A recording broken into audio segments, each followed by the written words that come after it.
بسم اللہ الرحمن الرحیم۔ ہمارے چینل میں خوش آمدید۔ بیگم صاحبہ نے آج ہی اماں کو تنخواہ دی تھی۔ چند پیسے گھر میں آئے تو ہم سارے بہن بھائیوں کے چہرے پر خوشی تھی کہ چلو ان پیسوں سے گھر کا راشن ہی آ جائے گا۔ لیکن اچانک ہی ابا گھر آ گیا۔ وہ نشے میں دھت اماں سے پیسے طلب کر رہا تھا۔ اسے نہ جانے کیسے خبر ہو گئی تھی کہ آج اماں کو تنخواہ ملی ہے۔ اماں نے پیسے دینے سے صاف انکار کر دیا۔ جواباً ابا نے بھی اماں کی ایسی حالت کر دی کہ ہم سارے بہن بھائی کمرے میں چھپ کر رو رہے تھے، جبکہ اماں بری طرح پٹ رہی تھی۔ اماں کے دوپٹے کے پلو سے بندھے ہوئے سارے پیسے کھول کر ابا چلتے بنے۔ پیچھے اماں سسکیاں لیتی رہ گئیں۔ زمین پر وہ یوں گری پڑی تھی جیسے کوئی زندہ لاش ہو۔ میں اپنے بہن بھائیوں میں سب سے بڑی تھی۔ اماں کو حوصلہ دیتے ہوئے کہنے لگی، اماں صبر کرو، اللہ تعالیٰ کہیں نہ کہیں سے کوئی وسیلہ بنا دے گا۔ لیکن اماں کی سسکیاں عروج پر تھیں۔ ہر بار ایسا ہی ہوتا تھا۔ اماں ایک بنگلے پر کام کرتی تھی گھر کو چلانے کے لیے، لیکن ابا ایک نشئی انسان تھا جسے ہر وقت نشے کی طلب رہتی، یا پھر جوا کھیلنے میں ان کا زیادہ وقت ضائع ہوتا۔ ہر وقت پیسے کا طالب رہتا تھا۔ چند ایک دہاڑی لگاتا، ان پیسوں کو جوئے اور نشے میں اڑا دیتا۔ نہ تو کبھی بچے کا خیال کیا تھا اور نہ ہی بیوی کا۔ آج تو ہم سارے بہن بھائیوں پر قیامت ٹوٹ پڑی تھی، کیونکہ راشن ختم ہو گیا تھا اور اماں کو آج تنخواہ ملی تھی۔ ابا اماں سے ساری تنخواہ چھین کر لے گیا تھا۔ اماں کی حالت بہت خراب تھی۔ تبھی میں پڑوس میں رہنے والی کلثوم خالہ کے گھر چلی آئی۔ خالہ، 1000 روپے ادھار چاہیے، اماں جلد واپس کر دیں گی۔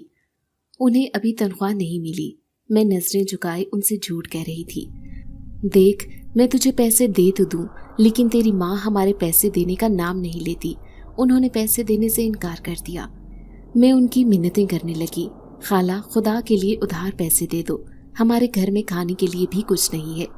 پھر انہوں نے 1000 تو نہیں لیکن 500 روپے مجھے تھما دیے تھے۔ یہ 500 روپے ہمارے 2 دن چل جاتے ہیں۔ ہم غریب لوگ سوکھی روٹی بھی کھا لیتے تھے۔